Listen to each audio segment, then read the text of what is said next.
bahay, kanila'y isinanla para siya mapag-aral sa lungsod ng Maynila.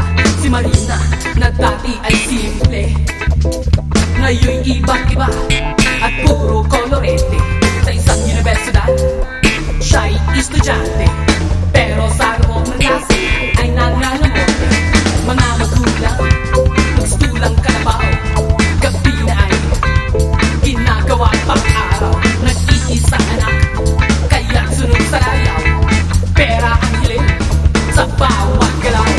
Si Marina, dati-dati di makita ang binti, ngayon'y nagtatawid ng maikli. Mahaba, makulay, mga babosa, daliri, chonky sa bebe, laging may sindi.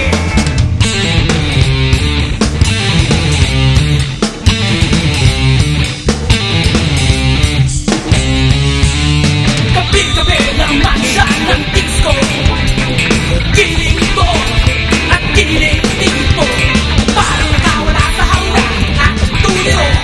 Sayaw ng sayaw, di humihinto.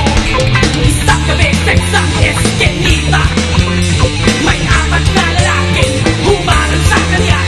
Ang sabi, makikipagkilala sana, ngunit tinutukan siya at tininig isinama.